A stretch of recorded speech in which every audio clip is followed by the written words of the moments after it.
ওনারা না চাও অব্দি তুমি এই ঘরেই বন্ধ থাকবে। ছাড়ো, একটা কথা মাথায় রেখো, তুমি যত এসব করবে এই এক একটা ভুলের খেসারত কিন্তু দিতে হবে তোমার মা, বাবা আর বোনকে। ও তো হচ্ছে পুরুষ সিংহ। আমার কিন্তু আপনার ওই বড় ছেলে কি বেশি পছন্দ। আমি আমার রিয়ার সাথে সম্রাটের বিয়ে দিতে চাই। ভোটের রেজাল্ট বেরোবার পরেই আমি রিয়া আর সম্রাটের 4 হাত এক করে দেব।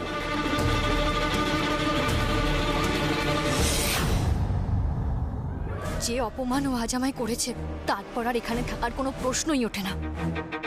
অনেক সহ্য করেছি আমি, কিন্তু আর না, আজই আমি এ বাড়ি থেকে চলে যাব।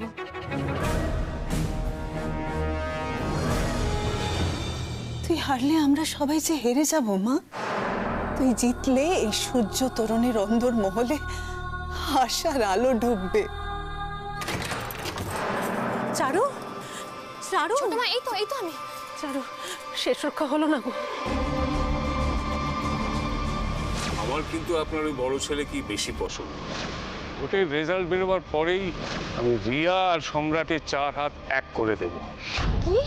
হ্যাঁ, আমি জানতাম উনি যখন একবার ডিসিশন নিয়ে ফেলেছেন সেই ডিসিশন আর চেঞ্জ হবে না। কিন্তু ওই ছেলেটার সাথে ও তো একটা বদ্ধ উন্মাদ। বরটা তো আর রিয়ার বিয়ে দিচ্ছেন না, রিয়াকে শাস্তি দিচ্ছে। সবটা জেনেও তোমরা কি করে? ছোট মা, কেন তোমরা সবাই মিলে কিছু বলছো না?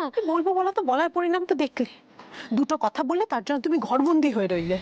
কিন্তু তা বলে এভাবে রিয়াকে, না না, অসম্ভব। এই বিয়ে কিছুতেই হতে দেওয়া যাবে না। কি করবে তুমি জানো? সবকিছু তো ঠিক হয়ে গেছে। জানি না ছোট মা, কিন্তু যেভাবেই হোক এই বিয়ে আমি কিছুতেই হতে দেব না।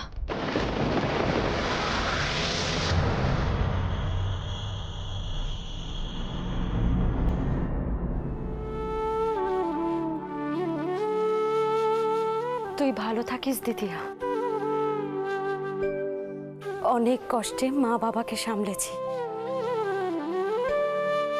তুই মন দিয়ে সংসার কর।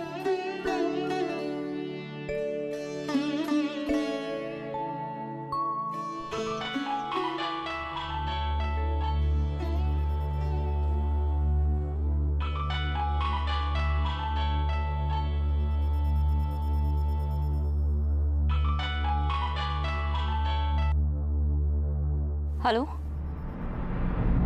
Best cadet Durga Chakraborty, mood off নাকি? কলেজে যে ঘটনাটা ঘটেছে সেটা খুব খারাপ ঘটনা। আমি সেটার জন্যই তোমাকে ফোন করেছি। আমি ওসব ব্যাপার নিয়ে আর কোনো কথা বলতে চাই না। আমিও কথা বলতে চাই না। আমি শুধু ফোন করেছি জানার জন্য তুমি ঠিক আছো নাকি। আমি যে ঠিক নেই সেটা আপনি খুব ভালো করে জানেন। দুর্গা, সবকিছু মনের মধ্যে চেপে রেখে দিলে কি করে ঠিক হবে? যদি বন্ধু মনে করতে তাহলে তো একটা ফোন করতে পারতে। দেখো দুর্গা, আমার সাথে শেয়ার করলে তুমি একটু হালকা হতে পারো। এই মুহূর্তে আমার যা মনের অবস্থা, যে পরিস্থিতির মধ্যে দিয়ে আমরা যাচ্ছি তাতে কে বন্ধু কে শত্রু সব মিলেমিশে একাকার হয়ে যাচ্ছে। আমার চারপাশটা এতটা জটিল ছিল না, হয়তো হয়তো কম বুঝতাম বলে। এখন চোখ ফুটে দেখতে পাচ্ছি চারপাশে মুখ আর মুখোশের খেলা। তাই তাই তুফান ভারী দিতে হবে পারি। দুর্গা, এটা আমার মাথার উপর দিয়ে চলে গেল। এর থেকে ভালোভাবে নিজের মনের অবস্থাটা আপনাকে বোঝাতে পারতাম না। দুর্গা, আমি একটু হলেও তোমায় বুঝি। হয়তো হয়তো কিছুটা সময় পেলে আরো আমি তো। Hello hello Durga, hello.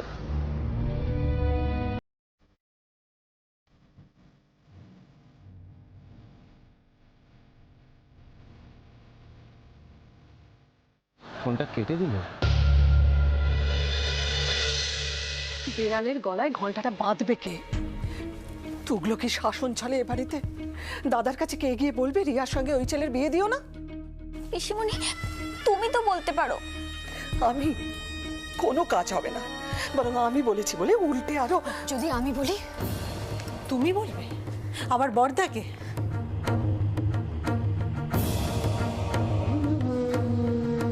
বাবার সামনে আর একবার মুখ খুললে তোমায় জ্যান্ত পুঁতে ফেলবে। সেটা উনি মুখ না খুললেও করতে পারেন।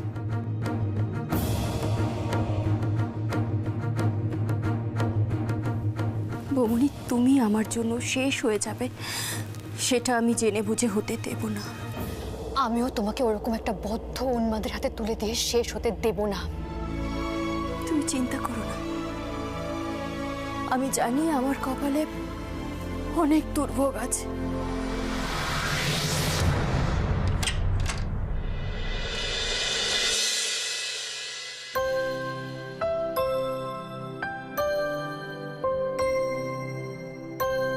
মা, বাবা তোমরা এখানে? বাবা তো এমনিই ঘুমোয় না রাত্রিবেলা আজকাল।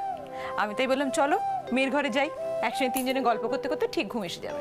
না, তোর যদি অসুবিধে হয় তাহলে না না না না মা, আমারও সারা রাত একা ঘুম আসে না। তোমরা ভালোই করেছো এসে এখানে। না না, মানে আমি আসলে ভাবলাম কি বলতো, কালকে তো তোর কলেজের তাড়া নেই, বাবারও স্কুলের তাড়া নেই, স্কুল ছুটি। আচ্ছা মা, তুমি এত কৈফিয়ত কেন দিচ্ছ? আমার ছুটি না থাকলে, তোমাদের ইচ্ছে থাকলে তোমরা আমার কাছে আসতে না? ভালোই করেছো তোমরা এসেছে। তুমি শোনো শোনো, তুমি আমার মাথায় হাত বুলিয়ে দাও। অনেকদিন তুমি আমার হাতে পা তুলে বসো। আমার মাথায় হাত বুলিয়ে অনেকদিন ঘুম পাড়িয়ে দাওনি। দাও। দুর্গা, তোর কি হয়েছে রে? তুই ফিরে আসার পর থেকে লক্ষ্য করছি কি নিয়ে একটা ভাবছিস। আমার কি মনে হচ্ছে যেন প্রতিমা, আমাদের মেয়ে নন্টে ফোনটে বাটুল এসব নিয়ে খুব ব্যস্ত ছিল। আমরা এসবকে একটু বিরক্ত করলাম। কি রে, উঠে যাব? না না না, তোমরা কোথাও যাবে না। তুমি আমার চুলে বিলি কেটে দাও আর বাবা একটা গল্প বলুক। হ্যাঁ, গল্প শুনে তবে ঘুমাবি? কেন, তুই কি এখনো সেই ছোট্টটি আছিস নাকি? হ্যাঁ, ও মা, আমি তোমাদের কাছে কোনোদিনও বড় হব নাকি? আচ্ছা ঠিক আছে, মেয়ে যখন বলছে একটা গল্প বলোই না। ঘুম কেড়ে নেওয়া একটা গল্প হয়ে গেছে প্রতিমা। বুঝতে পারছি না কি গল্প বললে আমার মেয়েটা শান্তিতে ঘুমাবে। আমি বরং গল্প বলি। তোদের ছোটবেলাকার গল্প শুনবি? তোর দিদিয়া যেদিন হলো, উরে বাবা, সেদিনকে কি ঝড় বৃষ্টি, আমি কোনোদিনও বাবা ভুলবো না। সারা দুনিয়া মনে হচ্ছে যেন ওলট পালট হয়ে যাবে। আর তারপর সেদিনকে মানে এমনিতে তো তোর ঠাম্মা একটু কড়া ধাতের মানুষ, তাই আবার একটু সূচি পাই। তিনি বলে দিলেন মেয়েকে নিয়ে ওই বাইরে আঁতুর ঘরে থাকতে হবে। সেই শুনে তোর বাবার সে কি রাগ।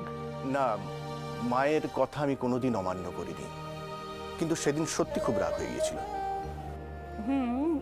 আর তারপরে তোর বাবা আমাকে আর দিদিয়াকে জোর করে বাড়ির মধ্যে নিয়ে চলে এলো।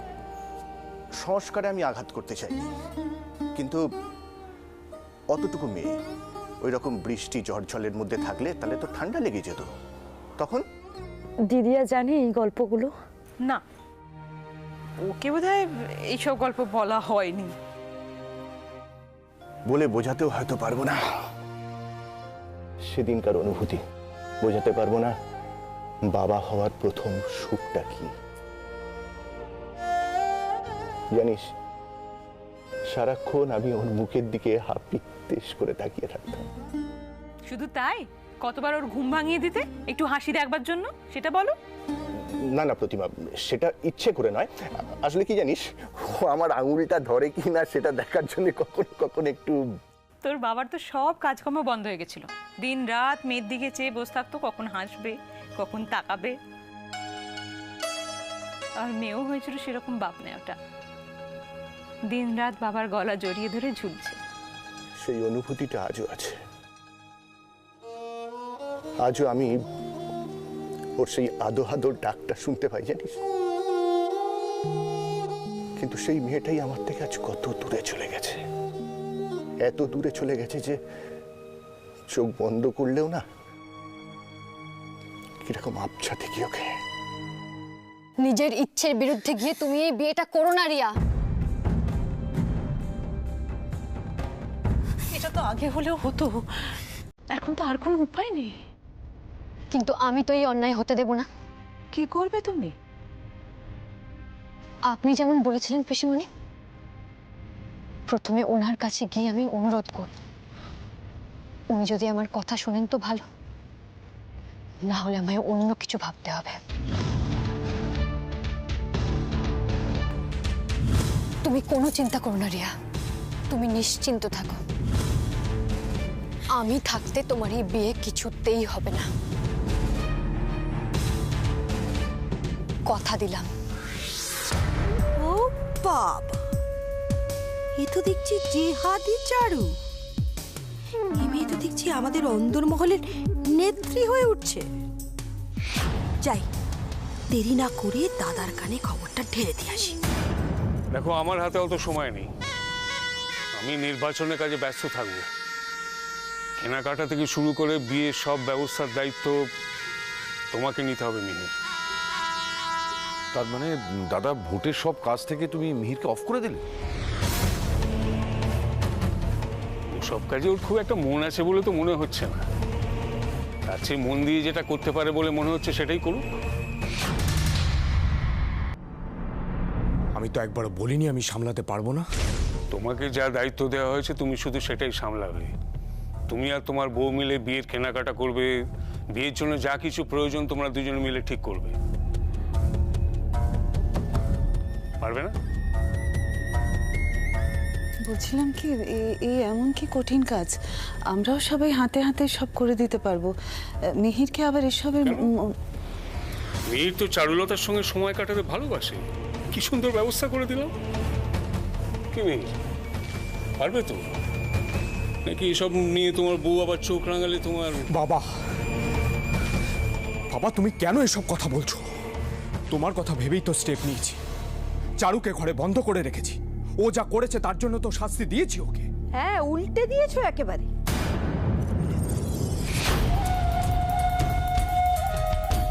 খুব শাস্তি দিয়েছো তুমি তোমার বউকে। যাও গিয়ে দেখো বন্ধ ঘরে বসে সে কিরকম প্ল্যান প্রোগ্রাম করছে। কি বলছিস তুই মেজো? আমি ঠিক বলছি দিদি ভাই, চারু তো এখন আমাদের বাড়ি রক্ষা করতে হয়ে গেছে। হ্যাঁ, এখানে সবাই মিলে বিয়ে প্ল্যান প্রোগ্রাম করছে, সে বন্ধ ঘরে বসে বিয়ে ভাঙার কথা ভাবছে।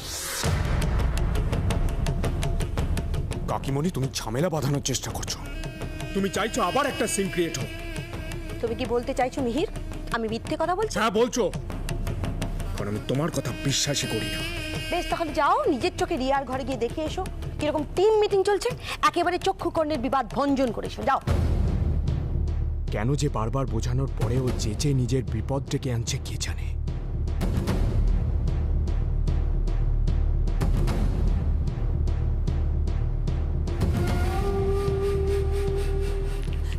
তোমরা এসব নিয়ে এত চিন্তা করো না গো। আমি বরং আলাদা করে ওর সঙ্গে কথা বলবো, ওকে ভালো করে বোঝাবো যাতে ও এসব। দেখো দেখো ছেলের অবস্থা দেখো, গেল বউয়ের কাছে। দাদা, মিহির মুখে যাই বলুক ও কিন্তু জানে আমি যে কথাগুলো বলেছি সেগুলো একটাও মিথ্যে কথা না। তুমি ওকে মিহিরের সাথে জুড়ে দিয়ে রিয়ার বিয়ে শপিং করতে পাঠাচ্ছিলে, বিয়ের সব অ্যারেঞ্জমেন্ট করতে বলছিলে। মেয়েটা হলো আক্কেল দাঁতের মতন, যতক্ষণ থাকবে ভোগাবে নানাভাবে। এটা আমার চেয়ে ভালো আর কে জানে।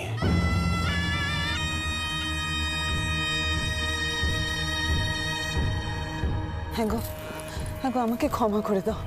আমি তোমায় আবারও বলছি, সব সমস্যার মূলে কিন্তু রিয়ার বিয়ে।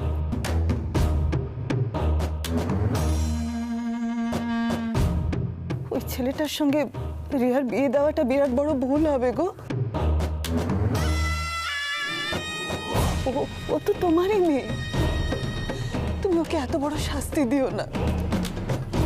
দয়া করে যে করে হোক তুমি এই বিয়েটা বন্ধ করো। আমার মনে হয়েছে এটাই তোমার মেয়ের জন্য উপযুক্ত শাস্তি। আর তুমি বলছো বিয়ে বন্ধ করে দিতে? তুমি করবে না?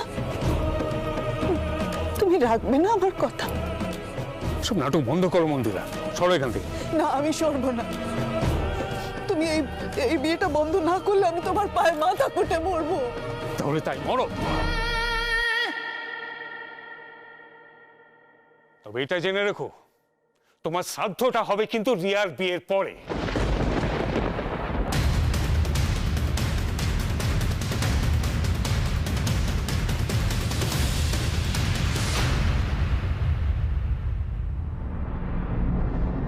বৌমনি আমাদের কথা তো দিয়ে গেল, কিন্তু আমরা সবাই জানি এর পরিণতিটা কতটা মারাত্মক হতে পারে। শুভ নেই, তার মারা যাওয়ার দায়টাও আমার। কিন্তু আমি আর কারোর দায় নিতে রিয়া, চারু যেটা বলেছে সেটা আমরা সবাই চাই। আমরা কেউ চাই না ওই ছেলেটার সঙ্গে তোমার বিয়ে হোক। দিভাই, দিদিভাই, আমরা সবাই তোকে হেল্প করব, আমাদের পক্ষে যতটা সম্ভব। কোনো লাভ হবে তাতে? ইতিহাসে পুনরাবৃত্তি চোখের সামনে দেখতে পাচ্ছি। ফেলে আসা দিনগুলোর কথা আমার মনে পড়ে যাচ্ছে। দাদাও ঠিক এইভাবে আমার বিয়ে ঠিক করেছিল, কিন্তু আমিও তো দাদার বোন, ঠিক বাড়ি থেকে পালিয়ে গেলাম। ভালোবাসার মানুষটার সঙ্গে গাঁটছড়া বাঁধলাম। বলে না ভালোবাসা অন্ধ, আমিও অন্ধই ছিলাম। কখনো ভাবিনি তার আরেকটা পরিচয় আছে, আমার দাদার বিরোধী দলের নেতা। কখনো কিছুকে ভয়ই পাইনি। ভেবেছি মরতে হলে মরবো, একসঙ্গে মরবো, বাঁচতে হলে একসঙ্গেই বাঁচবো। কিন্তু মানুষটা তিনবার মরতে মরতে বাঁচলো।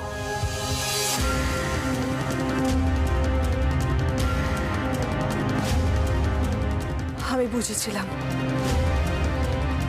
আমার শাস্তিটা ওকে জীবন দিয়ে দিতে হবে, আর পারলাম না। ওকে বাঁচাতে গিয়ে বরাবরের জন্য ওকে মুক্তি দিয়ে ফিরে এলাম। এই ধাক্কা আমাকে অনেক কঠিন করেছে রিয়া। আবেগ নয়, আবেগের কথা নয়। আমি চাই না আমার মতো তোরও। কিন্তু কেন পিসুমণি, কেন বারবার একই ঘটনা ঘটবে? কেন আমাদের সবার ভাগ্য নির্ধারণ করবে ওই একটা লোক? কেন? জোর যার মুলুক তার, জানিস না? কেন আমাদের মনের ঘর ওই লোকটার জোর চলবে? কেন আমরা সবকিছু মেনে নেবো দিনের পর দিন? আমরা অক্ষম বলে আমরা হারানোর ভয় পাই। শিবরা, আমাদের হারানোর আছেটা কি? বাইরের লোকেরা আমাদের দেখে ভাবে আমরা কতটা সুখী, হিংসে করে আমাদের। কিন্তু এই মন্ত্রী মশাইয়ের রাজপ্রাসাদে আমরা কতটা ভালো আছি সেটা শুধুমাত্র আমরাই জানি। মাঝে মাঝে কি মনে হয় জানো? মনে হয় চিৎকার করে বলি, আমরা ভালো নেই। আমরা একটা নোংরা পাকে গলা পর্যন্ত ডুবে আছি। বন্ধ হয়ে আসে, আমাদের বন্ধ হয়ে আসে। জন্মের পর থেকে এখনো পর্যন্ত জানলামই না বাবার স্নেহ ভালোবাসা কি হয়। বাবা কোনোদিন কোলেই নেয়নি আমাদের। বাবার গলা জড়িয়ে কোনোদিনও ঘুমোইনি আমরা। বাবার আদরে কোনোদিনও ঘুম ভাঙেনি আমাদের। কেন বলতে পারো কি পাপ করেছি আমরা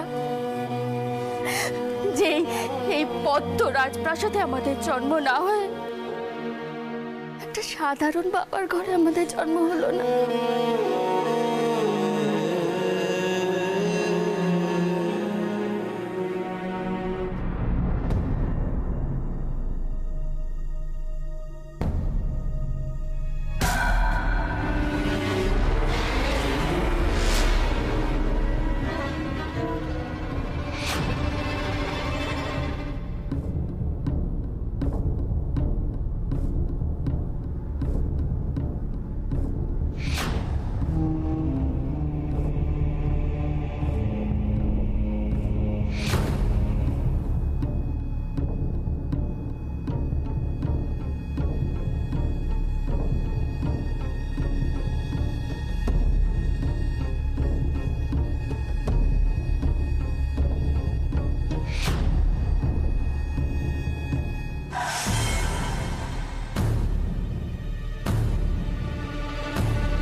ঈশ্বর চক্রবর্তী আপনাকে আর আপনার মেয়ে দুর্গাকে এই নির্বাচনে বঙ্গ সেবা দলের হয়ে কাজ করতে হবে, না হলে তার ফল কতটা খারাপ হতে পারে সেই ধারণা আশা করি আপনাদের আছে।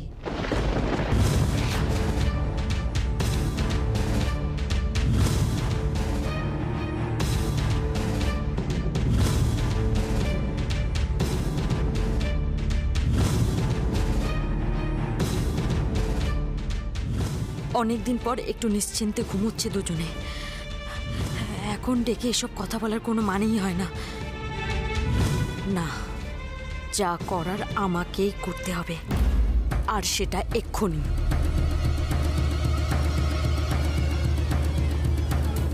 ভোর হতে আর বেশি সময় বাকি নেই।